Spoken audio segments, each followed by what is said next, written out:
Hello दोस्तों, स्वागत है आप सभी का। जैसे कि हम लोग चर्चा कर रहे हैं कि वक्री शनिदेव के जो प्रभाव है वो किस तरह से बनते हुए नजर आ रहे हैं। तो अब अगर देखा जाए तो हम पहुंच चुके हैं मकर लगन तक। मकर लगन कैसे है ये तो आप बहुत सारे लोग समझ चुके होंगे। जब भी पहले भाव में 10 नंबर लिखा हो तो आप समझ के चलिएगा कि आप मकर लगन से हैं। अगर 10 नंबर की राशि में चंद्रमा हो तो आपकी चंद्र राशि जो है, जिसे हम जन्म राशि कहते हैं, वो मकर बन जाती है। अंग्रेजी में इसको कैप्रिकॉन कहते हैं। अब देखें, सबसे पहला तो वही जो शुरुआत से बोलते आ रहा हूँ उसमें भी वही फैक्टर है। वक्रत्व इसलिए हासिल हो रहा है क्योंकि सूर्य की मूवमेंट हो रही है। सूर्य की मूवमेंट आज की तारीख में छठे भाव से होकर इसकी मूवमेंट कम से कम जब तक 10वें भाव पर ना पहुंच जाए तब तक के लिए ये वक्रत्व प्रभाव कार्य कर रहा है। यानी कि अगर बोलें सूर्य को हम अपनी नेचुरल आत्मा मानते हैं तो हमारी आत्मा जो है वो बेचैन हो रही है। कहाँ से कहाँ तक? कहीं ना कहीं अपने डेली रूटीन से, छठे भाव से या नौकरी से, रोग से, फिर बढ़ते बढ़ते वो मैक्सिमम पीक कहाँ पे ले रही है? अष्टम भाव में जाकर, जहाँ पे बात होती है परिवर्तन की, जिंदगी के अंदर आने वाले बदलाव की। तो कुछ ना कुछ उसकी तरफ बढ़ने की कोशिश कर रहे हैं और वो कहाँ जाना चाहता है? एंड ऑफ द डे आपके दसम पे। दसम का मतलब होता है स्टेटस। तो सूर्य की जो मूवमेंट है वो किसी ना किसी रूप में अपने आप को कुछ संघर्षों में, जो कि दैनिक दिनचर्या, डे टू डे लाइफ की या जॉब, सर्विसेज या हेल्थ से जुड़कर हो भी सकती हैं, वहाँ से होते होते वो एक ट्रांसफॉर्मेशन, एक बदलाव को लेकर आने की कोशिश करना चाहता है, जिसकी वजह से आपको या तो एक अच्छा स्टेटस हासिल हो सके या फिर आप अपना एक अच्छा स्वास्थ्य हासिल कर सको। अब अगर दशाएं डिस्टर्बिंग रहीं, हमने अपने नेचर्स को कंट्रोल नहीं किया, तो वो चीज़ों को पॉजिटिव बनाने की जगह नेगेटिव भी कर सकता है। कुछ लोगों को ड्रिंकिंग की हैबिट्स लग जाती है, तो चीज़ें क्या हैं, जो अच्छी खासी चल रही थी फिर वो डिस्टर्ब होती है। कहीं ना कहीं दशा खराब हुई तो डाउनफॉल होने लगता है। इसलिए सबसे पहली कंडीशन इस बात को समझिए कि कहीं ना कहीं अब ज़िंदगी अपने आप में एक बदलाव मांगती हुई नज़र आती है। अभी इस समय सूर्यदेव की प्लेसमेंट यहाँ पर है, कहीं 2 महीने बाद ये प्लेसमेंट यहाँ पर आएगी जब ये वक्रावस्था सबसे चरम पर होगी। तो ये तो हुई सूर्य की बात। अब दूसरा फैक्टर देखिए, दूसरा जो इम्पोर्टेंट फैक्टर है वो खुद शनिदेव हुए। अब वक्री हैं शनिदेव, तो ये बात तो मैं बार बार कह चुका, जब भी ग्रह वक्री होता है उसके अंदर का जो वेलोसिटी है वो चेंज होने के कारण उसमें एक एक्स्ट्रा एनर्जी आती है।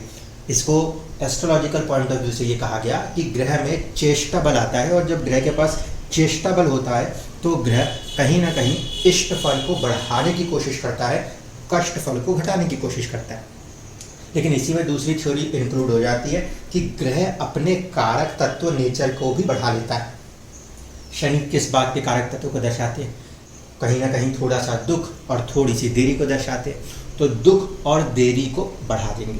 अब बहुत सारे लोगों को लगता है कि ये जो है ना, दुख और दर्द जो है ये बहुत ही नेगेटिव चीज़ है।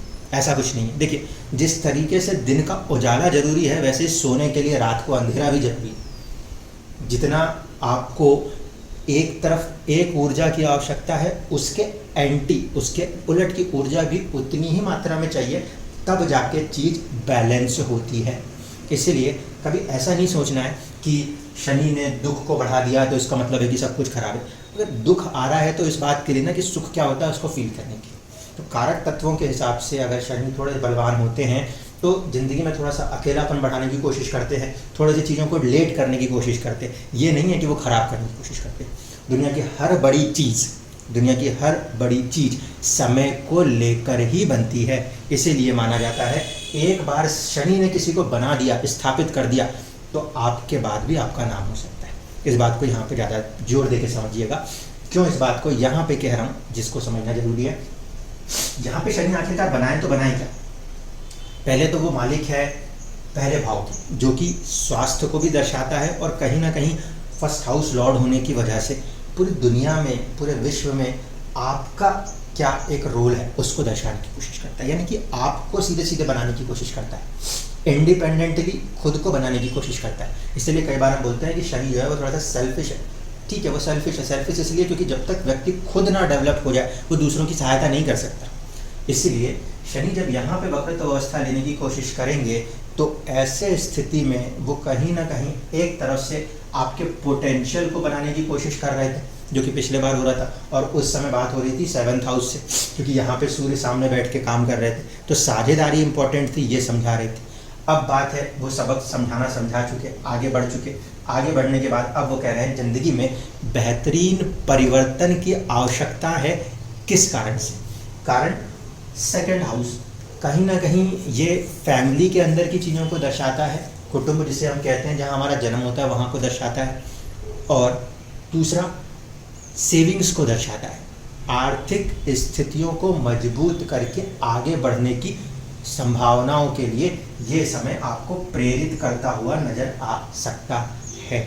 इस बात को समझिए। तो यहाँ पे शनि के पास 2 भाव हैं। जब शनि को बल मिलेगा, जब उसका चेष्टा बल हासिल उसे होगा, तो कहीं ना कहीं आपकी पर्सनैलिटी 1st हाउस और आपके 2nd हाउस दोनों को बल प्राप्त होगा।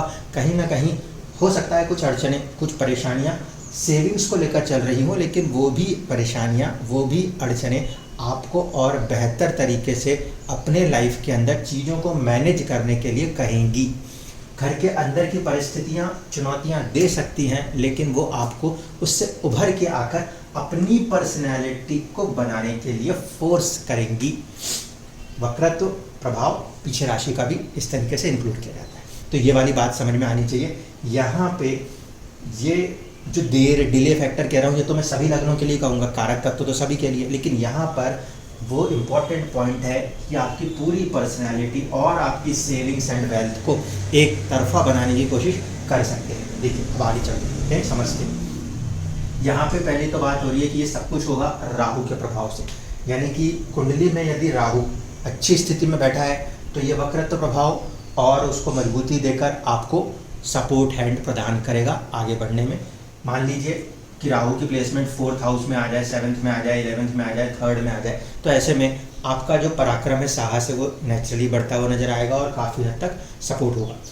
अगर राहु की प्लेसमेंट 6ठे भाव में आती है, 12वें भाव में आती है, 8वें भाव में आती है, तो थोड़ा सा परेशान भी होंगे, क्योंकि ऊर्जा जो है राहु इन भाव से लेकर ही वहाँ पे ट्रांसफ़र कर रहा होगा, उसको ऐसे समझ लीजिए। तो संघर्षों के साथ ये परिस्थितियाँ बनती हुई, बढ़ती हुई, मानसिक कष्टों के साथ बनती हुई भी दिखाई दे सकती है, ठीक है। लेकिन फिर बात यही उठेगी, जो कुछ भी बन रहा है उसका एंड ऑफ द डे मकसद क्या है? क्यों? क्योंकि 1st 2nd हाउस लॉर्ड खुद शनि खुद है।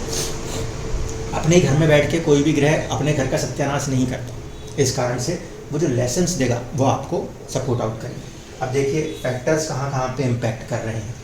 तो फैक्टर इम्पैक्ट कर रहा है शनि की तीसरी दृष्टि से आपका 4th हाउस, जिसे हम मन का भाव कहते हैं, माता का भाव कहते हैं और घर बार कहते हैं, प्रॉपर्टी कहते हैं। तो ये प्रभाव अगर एक सीमित एज पर आ रहा है, सीमित एज से मेरा मतलब है जहाँ पे ऑलमोस्ट हमारी एजुकेशंस के फैक्टर्स काम करने लगते हैं, कॉलेज और कॉलेज के बाद, वहाँ पे ये परिस्थितियाँ आपको घर से दूर हटकर आर्थिक उन्नति के रास्ते खोजने के लिए प्रेरित कर सकती है, ठीक। नंबर 1। नंबर 2, कुछ ऐसे लोग होंगे जिनकी एज हो सकता है 40 से लेकर 60 के ब्रैकेट में होगी, तो वहाँ पे वो हो सकता है अपने घर, अपनी प्रॉपर्टी को बदलने की भी कोशिश कर सकते हैं, ठीक है, क्योंकि तीसरी दृष्टि प्रभाव यहाँ पे कार्य करने की कोशिश करेगी।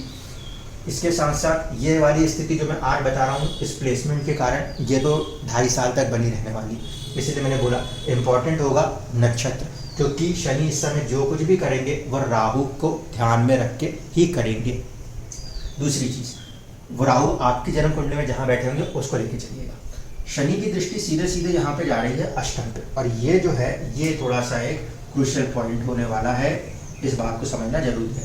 यहाँ पे गुरु की भी दृष्टि जा रही है और यहाँ पे राहु की भी दृष्टि जा रही है। सूर्य से गुरु तो मित्र होते हैं, राहु और शनि शत्रु होते हैं, तो ये जो फैक्टर है ये खुद के लाइफ को चेंज करने में थोड़ा सा कठोरता दिखाने की कोशिश करेगा। रीज़न इज कि 2 एनिमी प्लैनेट्स के एस्पेक्ट हैं, लेकिन कहीं ना कहीं grace of the God Jupiter जो है वो सपोर्ट आउट करेंगे। अक्टूबर के बाद की स्थिति में जब ये राहु की मूवमेंट आगे हो जाएगी तो राहु आपको बल प्रदान करेगा, साहस प्रदान करेगा। That is more wonderful thing, most wonderful thing. क्यों? क्योंकि जब राहु एक घर आगे बढ़ के तीसरे भाव में आएगा तब साहस में एक वृद्धि करने की कोशिश करेगा। सूर्य के भाव से, सूर्य के ऊपर से जो प्रभाव है राहु का वो खत्म होगा, तो गुरु की शुभ दृष्टि और शनि की दृष्टि मिलकर जिस भाव को देखती है उसको बनाने का काम करती है। उस आधार पे देखा जाए तब जाके एक पॉजिटिवली चीज़ों में ट्रांसफॉर्मेशन देखने को मिलेगा। और साथ ही साथ थर्ड हाउस 8वें से 8वां होता है, तो साहस पे परिस्थितियों के साथ आप और आगे बढ़ के अपने जीवन को परिवर्तित करने की स्थितियां पैदा करोगे। अब इसका जरा दूसरा एंगल भी देख लीजिए। दूसरा एंगल थोड़ा सा टफ है, वो ये है, ये वैवाहिक जीवन का भाव है, और ये जो भाव है ये वैवाहिक जीवन को चलाने का भाव है। यहाँ पे इस समय जो लोग भी शादीशुदा लोग हैं वो कर्क कह रहा हूँ, मकर लगन से हों या फिर मकर राशि से हों, मकर लगन से हों या फिर मकर राशि से हों, वहाँ पे ये स्थिति थोड़ी सी चिंता पैदा करती है। अब सवाल ये उठता है कि सबके ऊपर क्या ये परिस्थितियाँ एक जैसी लागू होंगी? तो नहीं, ये परिस्थिति सबके ऊपर एक जैसी लागू नहीं होगी। इस बात को बहुत स्ट्रांगली कह रहा हूँ, ध्यान रखिएगा। जिन लोगों की कुंडलियों में दशाएं इस समय शनि की चल रही हों या राहु की चल रही हों, तब इन ग्रहों के पृथकतावाद का प्रभाव ज़्यादा महसूस होगा। अगर इनसे हटके कोई दूसरे ग्रहों की दशाएं चल रही हैं जिसमें शनि और राहु का प्रभाव थोड़ा कम है, तो ये जो प्रॉब्लम है इसमें कमी देखने को मिलेगी। इस चीज़ को ध्यान रखिएगा। दूसरी फैक्टर को ध्यान रखें कि कहीं ना कहीं गुरु और राहु आपस में एक साथ मिलके चल रहे हैं। ऐसी कंडीशन में इस पर्टिकुलर लगन के लिए गुरु थर्ड हाउस पे भी स्वामी है और 12th हाउस के भी स्वामी है। 12th हाउस का लॉर्ड का केंद्र में आकर कहीं ना कहीं आपके 4th हाउस को प्रभावित करना, ये दूसरा मेजर फैक्टर बनता है घबराहट को बढ़ाने का, एंग्जाइटीज़ को बढ़ाने का। क्यों? क्योंकि हम इसमें मानते हैं ये एक नेचुरल ऐसा हाउस है जहाँ भी ये स्वामी जाके बैठे खर्चा या कुछ ना कुछ थॉट लगाएगा।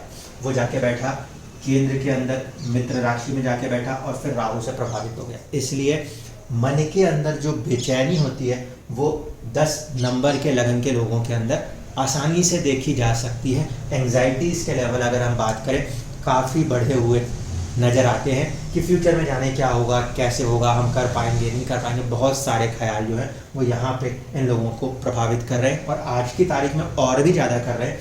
क्यों? क्योंकि मंगल खुद नीच राशि से होकर चल रहे हैं 1 या 2 जुलाई तक, तो मन से भी दुखी, दोस्तों से भी दुखी, लाभ की उम्मीद नहीं। ये परिस्थिति इस समय ये लगन सबसे ज़्यादा महसूस कर रहा है, क्योंकि ये सारी जो परिस्थितियाँ वो महसूस कर रहा है वही उसको ट्रांसफॉर्म करेंगे। जब तक किसी को बहुत कठोरता से हम ना सिखाएं तब तक व्यक्ति जीवन में चीज़ों को नहीं बदलता।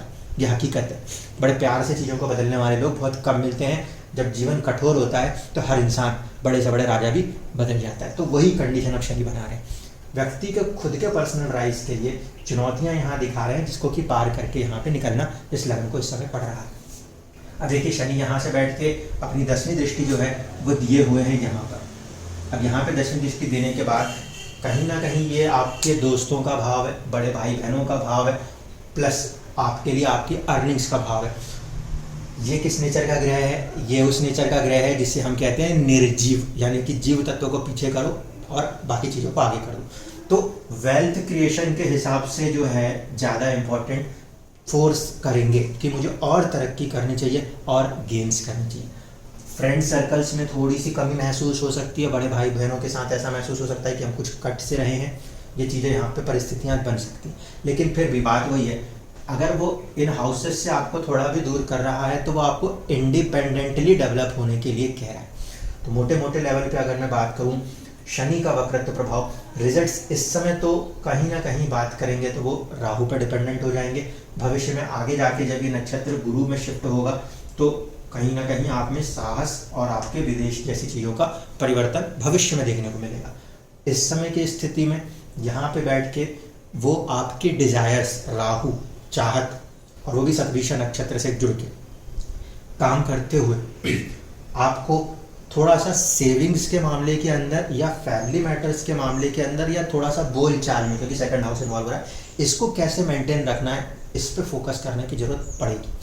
वक्रत्व प्रभाव के कारण इस भाव से जुड़कर कोशिश करेंगे वो बार बार कि आपको चीज़ों के प्रति सजग करें, सतर्क करें। क्यों? क्योंकि मैं बार बार कह रहा हूँ वक्रत्व प्रभाव इसलिए है, आत्मा किसी चीज़ को लेकर बेचैन हो रही है, तो आत्मा बदलाव लेने के लिए बेचैन है और चीज़ क्या हो रही है, पर्सनैलिटी एंड वेल्थ, इन दो चीज़ों को लेकर।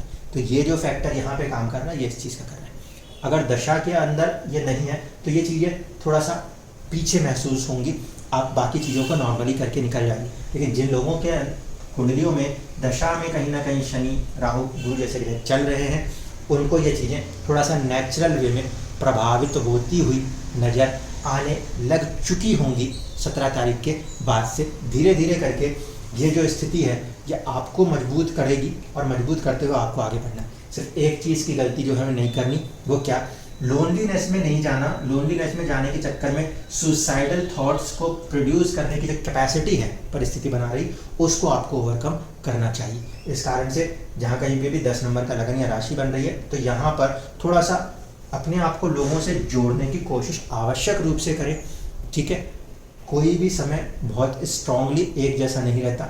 चुनौतियाँ भले इस समय महसूस हो रही हैं, लेकिन इन चैलेंजेस के द्वारा आप अपने पर्सनल ग्रोथ को बहुत ही स्ट्रांग लेवल पे बनाते हुए नजर आते हैं, जो भविष्य में जाकर आपको बेहतरीन राइज देने की कैपेसिटी दिखाता है। तो मोटे मोटे शब्दों में मैं ये बोलूँ, समय टफ जरूर है, लेकिन इस लगन के लिए सबसे प्लस पॉइंट ये है कि वो ना सिर्फ कि यहाँ पे सेल्फ डेवलपमेंट बल्कि अपने फैमिली सपोर्ट्स को भी डेवलप करने में सपोर्ट करने की पूरी कोशिश कर सकता है।